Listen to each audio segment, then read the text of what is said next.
Hey everybody, welcome to Talkin Trades. And on today's episode, I have the pleasure of introducing you to Michele Ibbs. So Michele is the founder of I'm Your PA, which is a virtual assistant and telephone service. They do call handling. They're specialists at answering and helping you increase your sales and free up your time.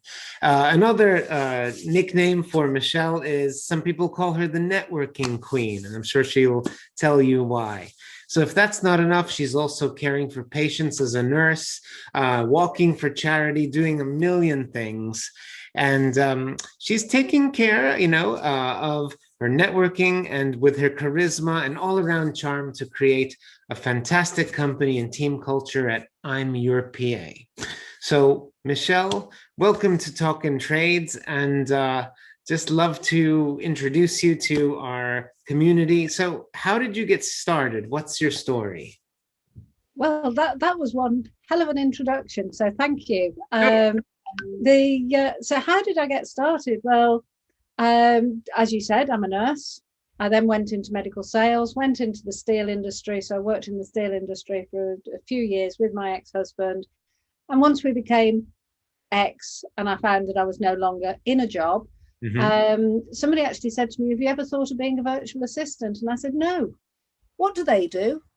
And I downloaded all the information I could find and went and lay on a beach in Antigua to read up about it, and thought, yes, I can do that. So I came back, set up I'm Your PA.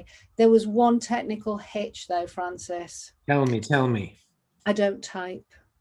So virtual PAs 13, 14 years ago, it was all about the typing.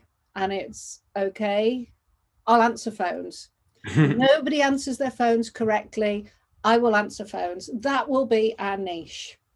And so we currently work with just shy of 200 businesses around the UK. There's a couple of international ones as well, supporting them on a day-to-day basis.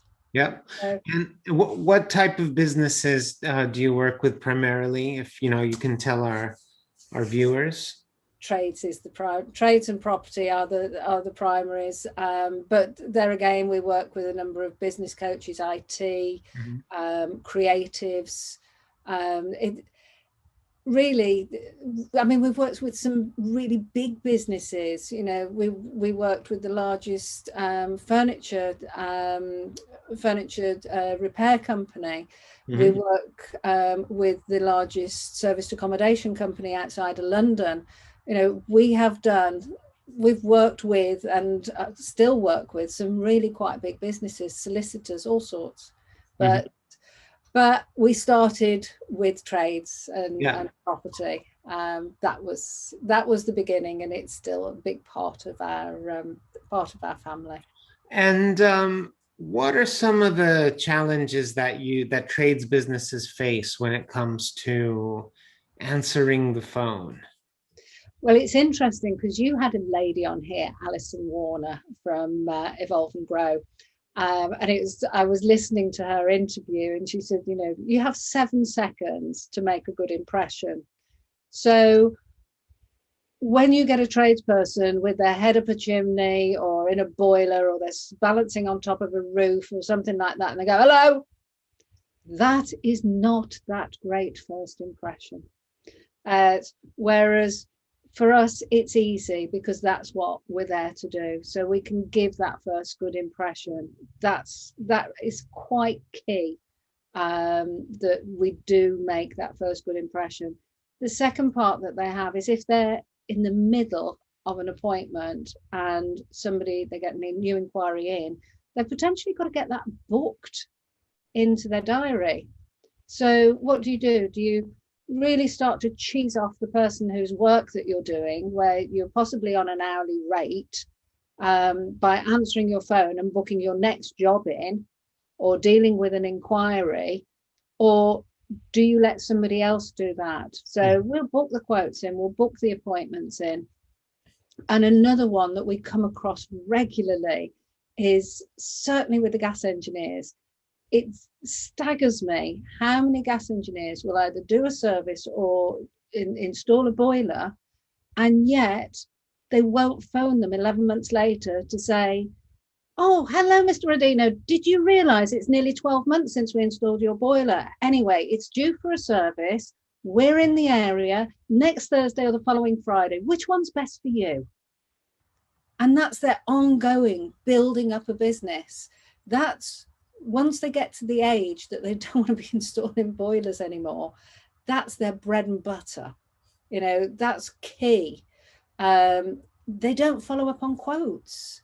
Mm-hmm. So many people, and I hear this time and time again, well, I got a quote, but I tried to call them back, couldn't get hold of them, and they've never phoned me about it. So I guess they really didn't want the business. Yeah. It's like, that's key. That's money almost in the bag. And they don't follow up. So they can get all these amazing leads, but they don't have the time to do it if they're on the tools. And even if they're not on the tools, if they've managed to go through the Evolve and Growth program and then now a managing director, then there still will be things that they don't have time to do. And it's making sure that you've got the right person for the job. I once spoke to a builder who was like, oh, I can't afford to take anybody on to do my quotes. And I said, okay, that's absolutely fine. We're not pushy. And he got this wonderful block paving. And I said, I could do that. And he said, oh, now you've impressed me. I said, yeah, it'd take me a couple of years. And he laughed and he said, there's less than half a day's work there, love. And I said, okay. I said, how long does it take you to do your quotes? And he said, well, normally it's a good hour each. And I said, less than 10 minutes work there, love. It's because we work in our strength as they work in theirs. And it's just understanding that to work in your strengths. That's key. Mm-hmm. And it's so true. Like one of the reasons that, we've really found our place in the market as well is to help the follow-up problem as well with automation and technology and all. There's no substitute for a human being and also being good at sales. But yeah, we do find that, not everybody understands and truly grasps the concept that not only the money is in the follow-up, because if you're only selling to the 3% of the market who's ready to buy from you right now in that instant, what about the other 80% of people that maybe they're looking, they're shopping around, they're not quite ready yet, they're getting different quotes and then they forget about it. It's actually going to be the businesses that remain top of mind and come back and show interest and have a good customer support process that they're going to eat your lunch, so to speak. So there's a lot of money being left on the table because you're only dealing with the customers that are ready to buy now. Yeah. Well, a great example of this was a guy from who sold conservatories who came to me with a batch of quotes. And he said, these are dead quotes. He said, but I think we should give them one last try. Mm-hmm. Do you know it cost him £12 for us to do those calls? £12. He got £120,000 worth of business back. Just one last call.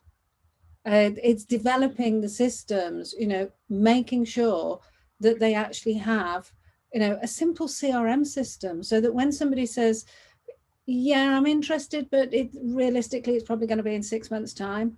Where's that been recorded to call them again in 5.5 months and say, hey, how's it going? Are you, you said that it was going to be about 6 months, and I thought I'd give you a call just to see how things are going. How are you doing? Mm-hmm. That's the key.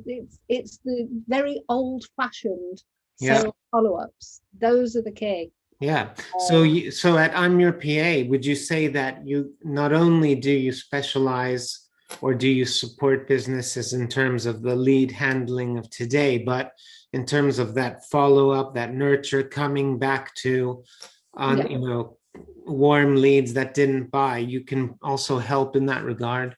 Yeah, and that often happens, and then the little nuances that you do as well. It's like sort of, Yeah, we're waiting for my husband to retire. That should be in 6 months. And then we're keen to go ahead. So Hmm. when you phone back, it's like, hi, how's it going? You know, has your husband retired yet? I know that you were looking forward to that. It's so that it's personable. It's not just your quote number 374. You wanted a conservatory. I'm just following that up. It's let's get some love into it. Hmm. People need to be loved.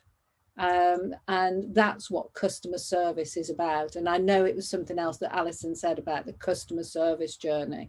It's that is paramount. If you don't get that right, you may as well go and pay your marketing budget up the wall. Because if you're not going to love the clients, then you could get them thousands of leads, but if they don't treat them right, it's a bit pointless. You know, Um, it's not just about the end product. It's the whole journey, it's the whole experience, the love that they get all the way through. mhm. That is the key. Yeah, well put, well put. And well, that got me to my next question, which is what advice would you give to trades businesses? Well, you talked about love and care. Is there anything else, maybe on a tactical side of things when it comes to increasing their sales on the phone or through virtual assistants? Uh, the one thing I would love to say to every tradesperson out there is if you are advertising your mobile phone, please do me a favor and get a proper voicemail on it. Mm, Because when it says you have reached the Vodafone voicemail for 123 456, I'm sorry, I have no idea who I've reached. So a short professional message on there, and if possible, stating when they can expect a call back. Because calling back as soon as possible, is that today or in 6 weeks' time? I have no idea. So managing expectations of the client is really, really important. Obviously, I'm going to say, hey, you know, come and talk to us, and we'll love them. We'll make sure that the bookings are booked in, that the quotes are done, whatever you need us to do. It can be as little or as much. Obviously, we love supporting them and watching their businesses grow, but it it needs to they need to remember, that these people want service, and the person that gives the best service might not necessarily do the best job, but they've got to give the service. I mean, one of our clients who started with us, and I remember this guy starting his business, and he started his business with on the back of his credit card out of his car. And that guy I know invoiced, and he's been working with us probably for about 4 or 5 years, I think, maybe a little bit longer. He did his first £1 million month last month. mhm. But everything has been customer service. Get the journey right for the customer. And do a good job, get the journey right, and guess what? They recommend you as well, and it Mhm. gives you loads of testimonials. So when somebody like you is getting their leads and putting them in a situation where they get leads, they've got wonderful testimonials everywhere. That helps. You know, Yeah. get your message out there. Make sure that you get feedback. That's another one that I'd say. Get feedback from your clients and get it out there. Yeah. Well, it sounds like when you combine the two, when you combine great customer service, follow up, love and care, and a sales process combined with technology to help you do it all faster and speed to lead and automate review requests, it sounds like a pretty unbeatable, or we like to call that's the unfair advantage. Yeah. Really. Yeah, it probably is an unfair advantage because you know, they are going to be out there far more than anybody else, and that's important. That's great. Well, I'm your PA, and Michelle, it sounds like a great and very slick operation. I know that you're helping a lot of trades businesses at the moment. And so if anybody would like to get a bit of information on how it all works and how you can help them, or you want to explore lead management, lead handling for your business, where can people go? Well, the website is www.imyourpa.co.uk, and that is just I am your Okay. Yep. pa.co.uk. Phone number 01902 585 222. And you can find me on Facebook, LinkedIn. I'm your PA is pretty much the standard thing that you'll look for, and you'll find us. Yeah. If not, just look up the Networking Queen. That'll come to me as well. Sounds good. Well, I know a lot of people will get a lot of benefit from what you do, and it's a scalable solution, right? So you don't have, it's not all or nothing. You can start small, grow your business, and also scale up the services as your business grows. So I would definitely check it out if you need that support to close more jobs, so you can just have more time to focus on growing the business and instead of doing everything yourself. So thank you, Michele. Thanks for spending some time with us today on Talking Trades, and we'll see you soon and to your success. Thank you. And you take care.